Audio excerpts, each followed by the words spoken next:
Hello student, कैसे हैं आप। नेक्सस एजुकेशन पॉइंट में आपका स्वागत है। हम हाजिर एक नई वीडियो के साथ। आज हम बात करेंगे MPSC 007 भारत में सामाजिक आंदोलन और राजनीति, इग्नू यूनिवर्सिटी। टॉपिक है सामाजिक आंदोलन के संबंध में मार्क्सवादी दृष्टिकोण। बताइए, मार्क्सवादी दृष्टिकोण पढ़ने से पहले मैं आपको एक बात बताना चाहता हूँ कि सामाजिक आंदोलन के संबंध में 3 दृष्टिकोण मौजूद हैं। एक कार्ल मार्क्स गांधीवादी और तीसरा है उदारवादी।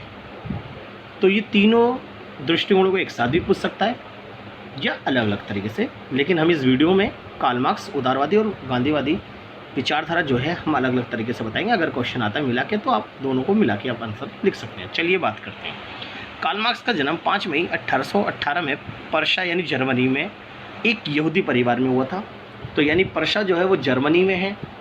कार्ल मार्क्स जो थे वो यहूदी परिवार से बिलोंग करते थे। इनका जन्म 5 मई 1818 में हुआ। 1824 में इनके परिवार ने ईसाई धर्म स्वीकार कर लिया। यहूदी परिवार यहूदी छोड़कर इन्होंने ईसाई धर्म को स्वीकार कर लिया। मार्क्स एक जर्मन दार्शनिक और शास्त्री थे। इन्होंने मार्क्स का सामाजिक आंदोलन संबंधी विचारधारा उदारवादी विचारधारा से बिल्कुल अलग है। कार्ल मार्क्स ने जो विचारधारा दी थी वो गरीबों के हित की नहीं थी, यानी इनकी जो विचारधारा थी पूंजीवादी शासन से अलग थी, जबकि उदारवादी शासन पूंजीवादी शासन व्यवस्था का समर्थन करता है। इसलिए दोनों की विचारधारा बिल्कुल एक दूसरे के विपरीत है, बिल्कुल अलग है। मार्क्सवाद सामाजिक क्रांति के संबंध में अपना विचार रखते हुए ये प्रतिपादित करते हैं कि पूंजीवादी व्यवस्था का पतन और साम्यवादी व्यवस्था का उत्थान निश्चित है। इन्होंने बोला कि जो पूंजीवादी शासन व्यवस्था है उसमें जो पूंजीपति यानी शक्तिशाली जो वर्ग है वो हमेशा निर्धन वर्ग के शोषण के कार्य करता है, यानी अपने लाभ को बढ़ाने के लिए। तो इसने बोला कि जब शोषण करेगा तो डेफिनेटली पूंजीवादी व्यवस्था का अंत भी होगा, और जब पूंजीवादी शासन व्यवस्था का अंत होगा फौरन साम्यवादी व्यवस्था वहाँ पर स्थापित हो जाएगी, क्योंकि कार्ल मार्क्स जो था साम्यवादी शासन व्यवस्था का समर्थन करता था, क्योंकि साम्यवादी शासन व्यवस्था गरीबों की सरकार मानी जाती है। पूंजीवादी शासन व्यवस्था में जितनी असमानता या शोषण में वृद्धि होगी और शोषितों पर अत्याचार बढ़ेगा तो समाज में आंदोलन को बढ़ावा मिला। तो कार्ल मार्क्स कहता था कि पूंजीपति समाज में जब पूंजीपति जितना ज़्यादा शोषण करेंगे और जितनी असमानता समाज में बढ़ाएंगे उतना ही गरीब आक्रोश यानी क्रोधित होगा और वो विद्रोह करेगा और समाज में आमूलचूल परिवर्तन हुआ उसके बाद। तो इन्होंने बोला कि जब लोग शोषित होंगे तो समाज में आंदोलन को बढ़ावा मिलेगा। इस आंदोलन के बाद साम्यवादी समाज की स्थापना होगी। मार्क्स के अनुसार समाजवाद और राजनीतिक परिवर्तन शांतिपूर्ण एवं क्रमिक न होकर अचानक और अहिंसात्मक तरीके से होंगे। तो इन्होंने बोला कि जो समाज में विद्रोह होगा, जो शक्तिहीन वर्ग शक्तिशाली वर्ग के खिलाफ करेगा, वो विद्रोह जो होगा वो हिंसात्मक होगा। इसमें काफ़ी जानमाल की हानि होगी, साफ साफ कह दिया है, और जिसमें जानमाल की काफ़ी क्षति होगी। इसने बोला है कि बदलाव अचानक होगा और दूसरा इसमें हिंसक विद्रोह होगा, इसमें जानमाल की हानि होगी। अब बात करते हैं क्रांति पर मार्क्सवाद के विचार क्या है, देखते हैं। तो प्रत्येक क्रांति की तरह मार्क्सवादी क्रांति के लिए भी परिस्थितियां ही जिम्मेदार हैं। ये परिस्थितियां बहुत पहले से ही बनती चली आ रही है। इसका मतलब ये है कि पूंजीपतियों ने ज़्यादा ही शोषण करा, शोषण करते करते करते करते करते उन्होंने विद्रोह की यानी क्रांति की परिस्थिति पैदा कर दी। इस बात का साझी है कि जब जब शोषितों पर जुल्म हुआ तब तब क्रांतियाँ हुई। पूंजीवादी व्यवस्था के बारे में बताते हुए मार्क्स का विचार है कि इसने धनियों यानी पूंजीपतियों का फ़ायदा और मजदूर वर्गों का शोषण हो रहा है। गरीब अपने लिए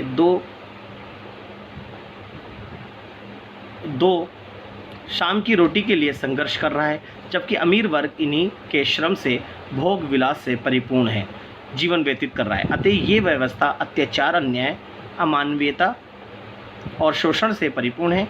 अतः इस शोषण की प्रकृति जब गरीब तबकों के लिए असहनीय हो जाती है तो गरीब वर्ग पूंजीवादी व्यवस्था के खिलाफ हिंसक क्रांति छेड़ देते हैं। इससे क्रांति को बढ़ावा मिलता है। सेकंड पॉइंट है आंदोलन आवश्यक एवं अनिवार्य। तो आंदोलन आवश्यक भी है और अनिवार्य भी, इसके बारे में हम बात करते हैं। मार्क्सवादी विश्लेषण अपने सामाजिक आंदोलन संबंधी विचार में ये मत रखता है कि पूंजीवादी समाज में विषमतापूर्ण माहौल का करने के लिए क्रांति जरूरी है। क्रांति के उपरांत ही एक बेहतर समाज की स्थापना होगी जिसमें सभी वर्ग खुशहाल रहेंगे, अर्थात साम्यवादी शासन की स्थापना होगी। शोषण और अत्याचार का विरोध एक समय तक ही रोका जाएगा, लेकिन जब मजदूरों वर्ग की शासन व्यवस्था स्थापित हो जाएगी तो यहाँ पर लोगों के विकास कार्य तीव्र हो जाएंगे। तो कार्ल मार्क्स ने आंदोलन आवश्यक बताया और अनिवार्य है, क्योंकि आंदोलन आवश्यक की वजह से ही साम्यवाद स्थापित होगा। तो नेक्स्ट बात करेंगे अब हम सामाजिक आंदोलन हिंसात्मक होगा, यानी हिंसात्मक की बात कही है। तो इन्होंने बोला जब पूंजीपति समाज, पूंजीपति वर्ग जब गरीबों का शोषण करेंगे तो शोषण से परेशान होकर जो लोग एकजुट हो जाएंगे तो वो क्रांति कर देंगे, और क्रांति करने के बाद अचानक वहाँ पर पूंजीपतियों का खात्मा हो जाएगा और वहाँ एकात्मक परिवर्तन हो जाएगा और वहाँ पर साम्यवादी शासन व्यवस्था की स्थापना हो जाएगी। इस बात की उसने, कार्ल मार्क्स ने अपनी बात कही है, और ये बोला कि जो ये परिवर्तन जो होगा वो हिंसात्मक होगा और इसमें काफ़ी जानमाल की हानि होगी।